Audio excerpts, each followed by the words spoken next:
Hello, Jami here.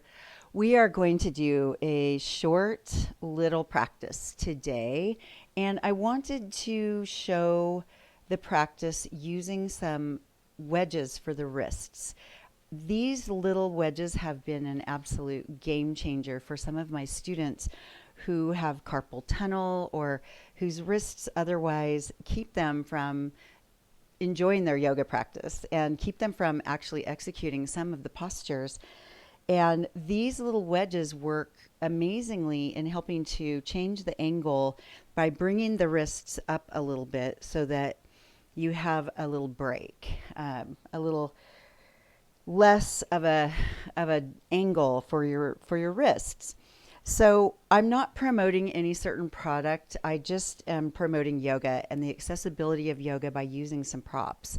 So I will set these aside and I will show you in a few moments how we will be using those if you choose to use them, buy them in the future.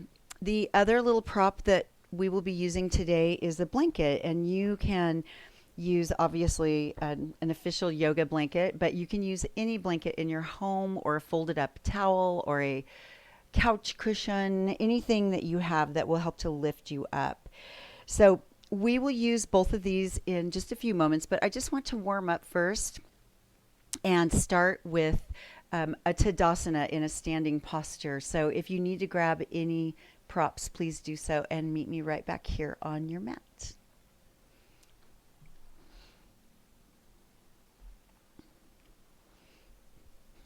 All right, so we will begin today's practice in Tadasana. Feet are about hip distance apart, and just feel the earth beneath your feet and lift up all of your toes and then set them back down. And let's just rock back and forth just for a second. Just feel your toes, feel the bottoms of your feet, feel your arches, heels, balls of the feet, toes, rolling, rocking, and then just a little shift side to side, just kind of waking up those feet a little bit. And just feel your upper body kind of navigating to make sure that you don't fall. Your body is constantly keeping you upright. All your balance mechanisms are working to keep you erect and upright. Okay, so find yourself in Tadasana. And you can have your hands at your sides or at your heart. Let's just tune in before we get started. Taking a deep, delicious breath. And again, starting with the feet, you're grounded. Moving up the body, the knees have a soft bend. And your hips are slightly tucked. Your tailbone is slightly tucked under to help you to align and keep the backside, the posterior chain, in a contracted state. So you're using the muscles. And then coming up, you've got abdominals that are toned. In other words, you're using them. You're toning. You're keeping everything tight, but you're allowing this beautiful freedom of breath while you're toning. And then as you get up a little higher, lift those shoulders up, back, and down. And you've got palms either at your heart or palms into your sides with shoulder blades down, collarbones wide. And then as you move up your neck, a slight tuck of the chin, and you're trying to keep your head centered over your hips and not forward from your hips. Forward of your hips, I should say. Crown is lifted. Flutter the eyes closed if they're not already. And let's just tune in right here. Dropping out of the head, so to speak, and into the heart. Really listening to your body. Tuning into your breath. The inhales and the exhales, like ocean waves, rhythmic. Let's bring the hands to the heart. As I started with earlier, today's practice is all about accessibility. What does that word mean to you? Making things more accessible. Maybe going out of your comfort zone and using a prop here and there, where maybe you didn't need one before, but maybe it's helpful today or in the future. And let's flutter the eyes open and take a deep breath in. Reach, maybe look up, and then exhale. And let's do that again. Deep breath in, reach up. Deep breath, reach the sky. And then exhale. Let's bring the palms up and then bicep curl a few times with your palms wide, fingers spread, just holding tight. And then flip the palms and push down now, sort of warming up through that triceps area, the back of the upper arm. And then once you're there, fingers squeeze in and out. Just warm up that area. And a few wrist rolls in each direction. Beautiful. And let's take a few little baby chairs. So we'll rock back and take the hips back and then lift up. And so we'll sit back and then stand up. Sit back, reach back, stand up. As you do this, see if you can reach a little higher as your body spreads open at the rib cage. Just see if it warms up a little bit. One more. And last time. Excellent. Let's just do a little gentle stretch behind. If the fingers can interlace, gently push down with your fists. Elbows have a slight bend and lift up.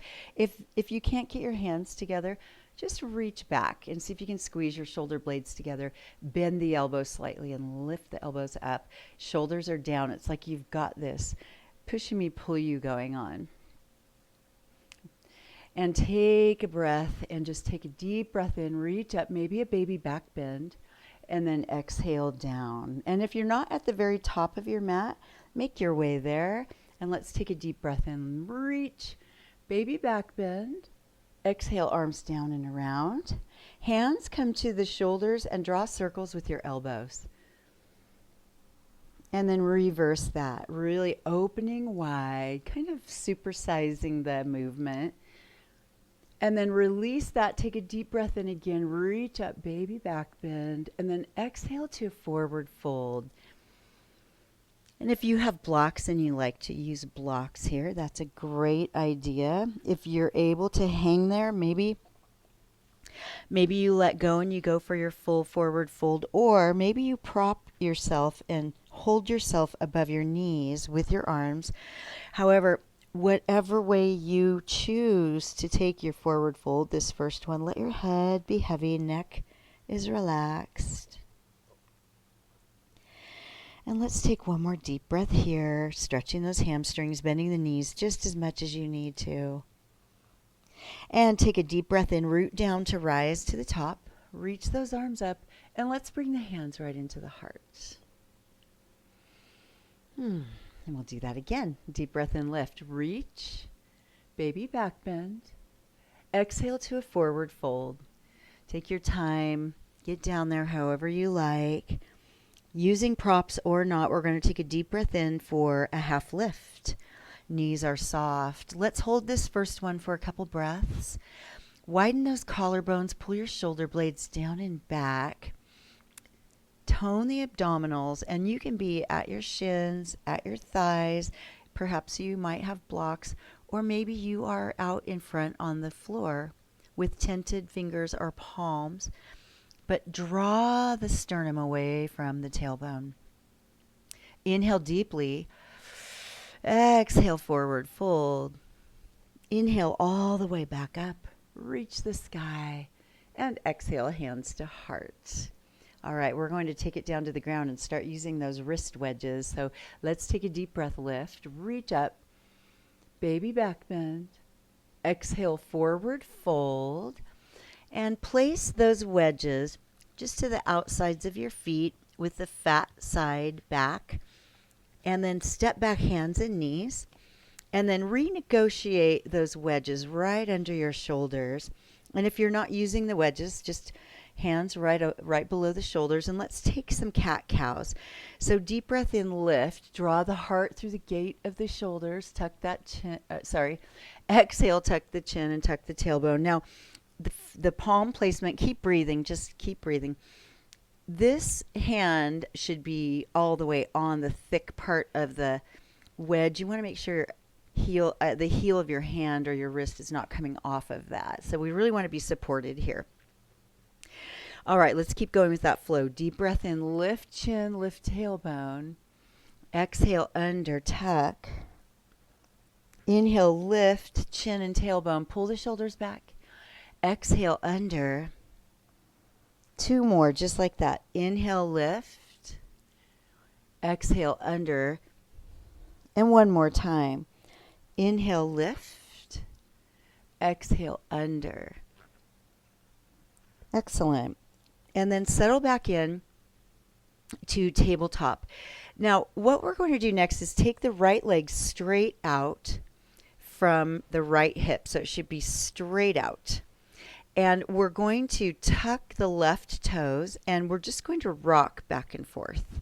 Just rock back and forth and start to feel the inner thigh of that right thigh, or that right leg, I should say, the inner thigh of the right leg, and just feel that opening up. And hopefully these wrist wedges are really helping to not put too much stress on your wrists.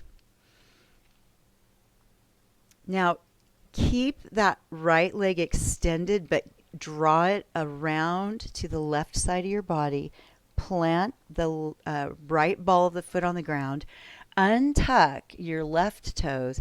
And now swing around and look to your right foot around your left shoulder and just start to rock through the calf and the Achilles tendon on that right side. Right lower leg, and you're turning and looking at it, so you're really opening up your right rib cage. 1 more. Hold it back now for a moment, and then square off again. Tuck the toe behind you, push into the calf and the Achilles tendon so the leg is straight behind the right hip now, and then hands and knees. And extend now the left foot, the left leg. And then draw that left leg all the way out to your left. Tuck the right toes, land the left foot, and start to rock back and forth again. This time working through that left inner thigh and keeping these wrist guards gently underneath your wrists so they give you that support and that lift. And then as you're ready, keep the left leg long, but draw it all the way behind you and swing it around behind so that it's around the right side of the mat, pushing into the ball of the foot. Untuck your left toes this time, your right toes, and start to take it through a couple of flows here, engaging and lengthening through the heel and the Achilles tendon. A couple more, just keep breathing. And then bring yourself back. Set that foot right behind you. So left leg, left foot behind left hip, and just hold that calf stretch for a moment. Stay strong in your belly. Breathe. And then release that. Let's take a child's pose. So go ahead and take your wrist guards out to the sides. And then take a stretch for your wrists if that's comfy. Maybe you rest your head on your wrists, on your hands. Maybe you create a little pillow, or maybe your forehead is able to go all the way to the ground. This is another place where you can use blocks if you need a little less angle for that joint. For your neck, maybe your neck needs a little more support. Take a deep breath here.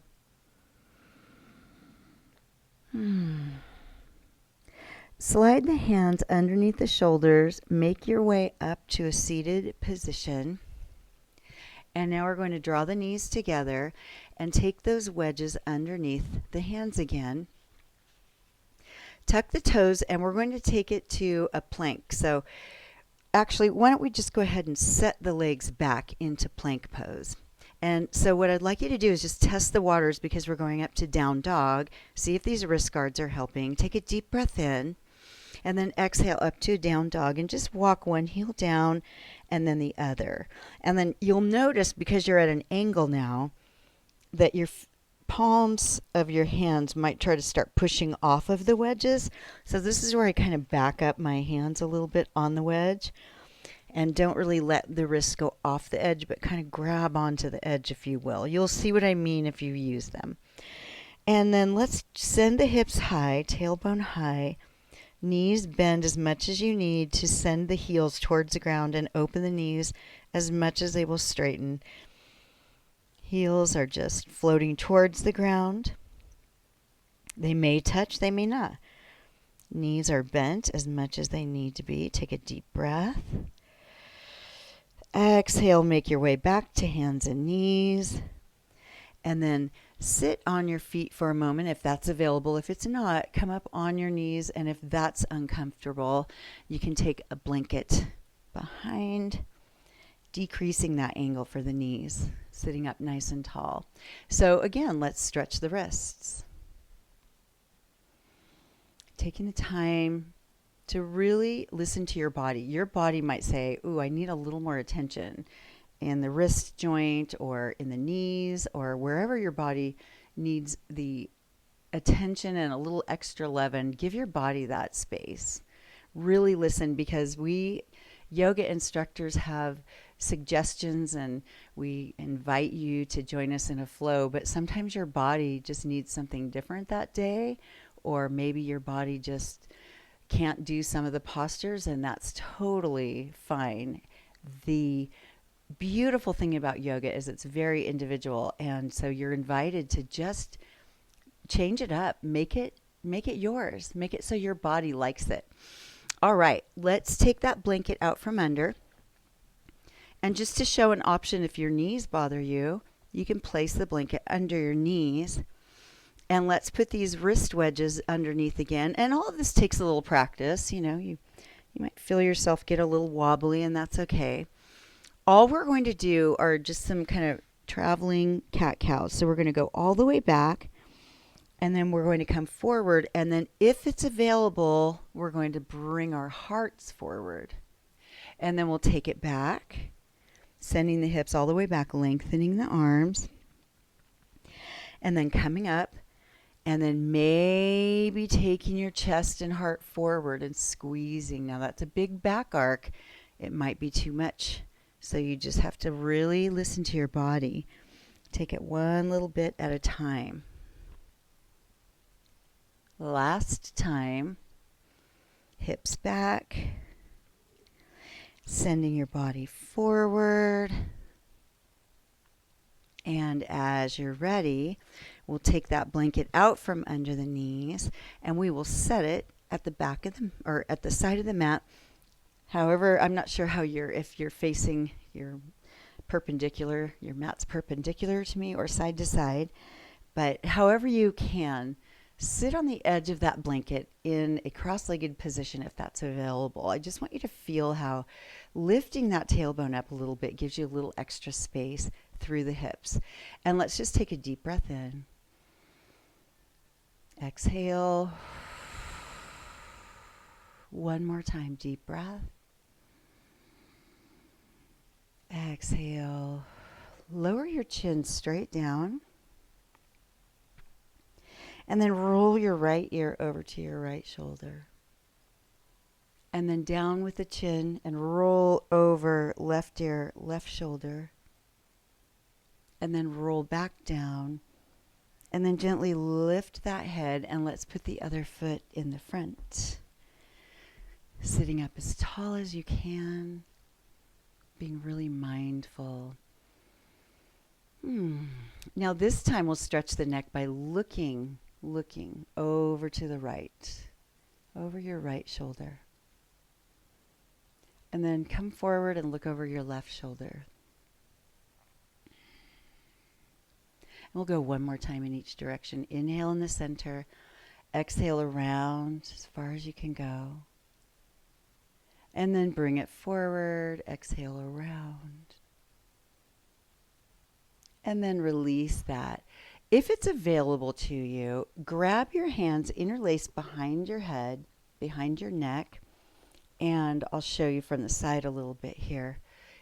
If you feel like your legs have been in that position long enough, maybe take Dandasana where your legs are out in front.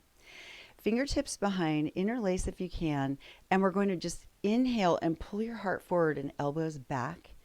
And then exhale, pull your elbows in and round. So we'll go inhale, don't pull on your neck, please. Just round gently, pulling elbows forward, but not pulling on the back of the neck. Inhale deeply, exhale back. One more time. Deep breath in, lift. Exhale back. And just release that and take yourself off of your blanket and set it aside. And we're going to go into Shavasana now. So we'll just take a few moments here to go into our deep relaxation. So draw those knees into the chest, all the way down on your back. And I'm going to pull one knee in and then the other, almost like a happy baby. But just because it feels nice to pull one side in and then the other, and then to maybe draw both knees in at the same time. That's what my hips needed today. So please invite your body to just tell you what it needs and listen to it.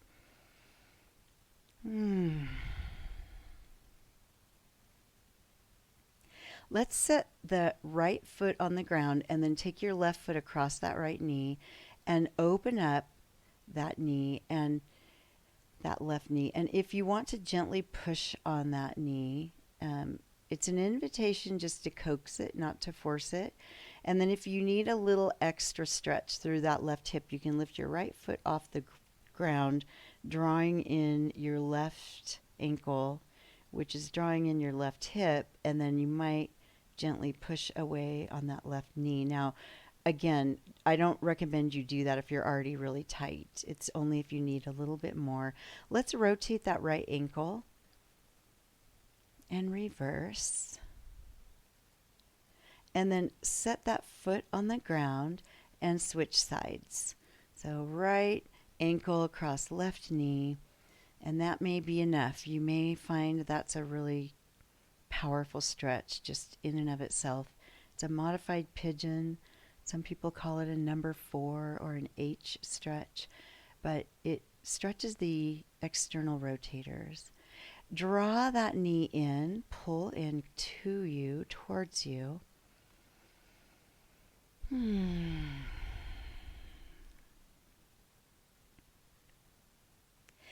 And then release that and take those legs out in Shavasana. If you are comfy with extending your legs and your arms to your sides, or your arms can go in a cactus or across, straight out from the shoulders, whichever feels best for you.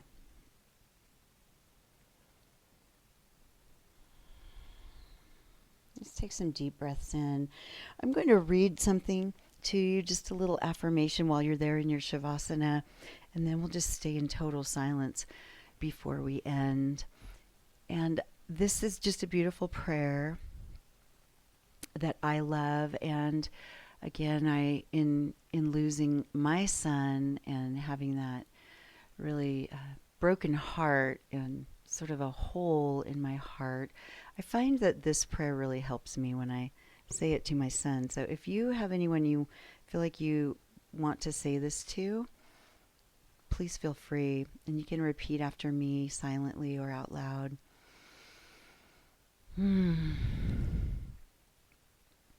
May the long-time sun shine upon you. All love surround you. And the pure light within you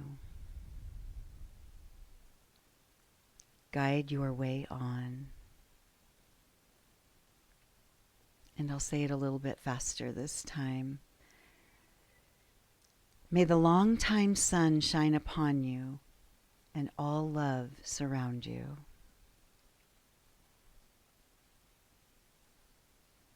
And the pure light within you guide your way on. And the pure light within you guide your way on.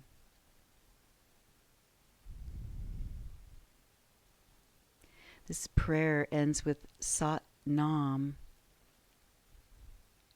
Sat Nam has a profound meaning.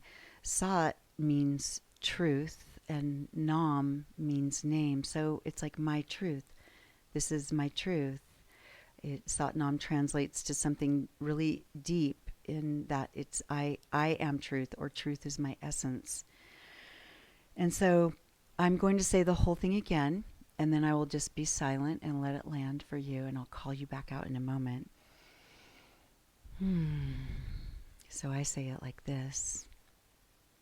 My dear Judson, may the long-time sun shine upon you. All love surround you, and the pure light within you guide your way on. Sat Nam. Soften something as you breathe into this final minute of Shavasana. Soften between your brows. Unhinge your jaw. And breathe.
Take a deep breath in. Gently let it go.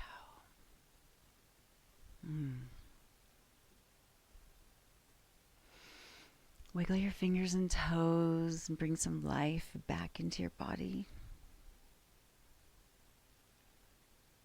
Draw those knees into the chest.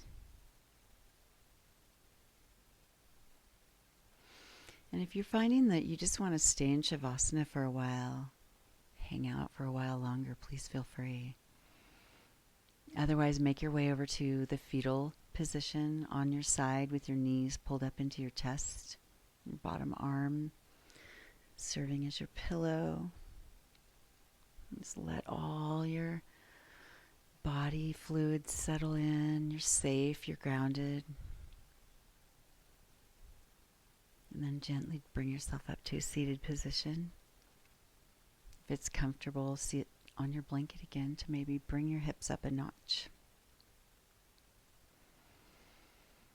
And once you find your seated position, let's put the hands on the knees for a moment and close the eyes. Sit up as tall as you can. Draw a deep breath in. Gently, slowly let it go.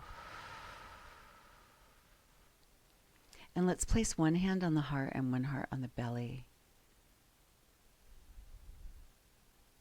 We started today with the practice of accessibility, making things more accessible, and what does that mean? And we ended practice with Sat Nam, what is my truth? What is your truth? What is your truth? What is your truth in this moment, on this day? And how can you make yoga more accessible? Can you maybe explore using some props and do some of those, maybe some of those positions that have been really difficult? Maybe try it with some props and see if they're more available, more accessible. Let's bring the hands to the forehead. Thank you so much for joining me today. For me, yoga has been just a game changer spiritually, mentally, with my grief and my trauma, my PTSD. It really helps me to regulate, and I hope that it does the same for you. And I just want to say thank you. Go in peace. Sat Nam. Have a beautiful day. Thank you.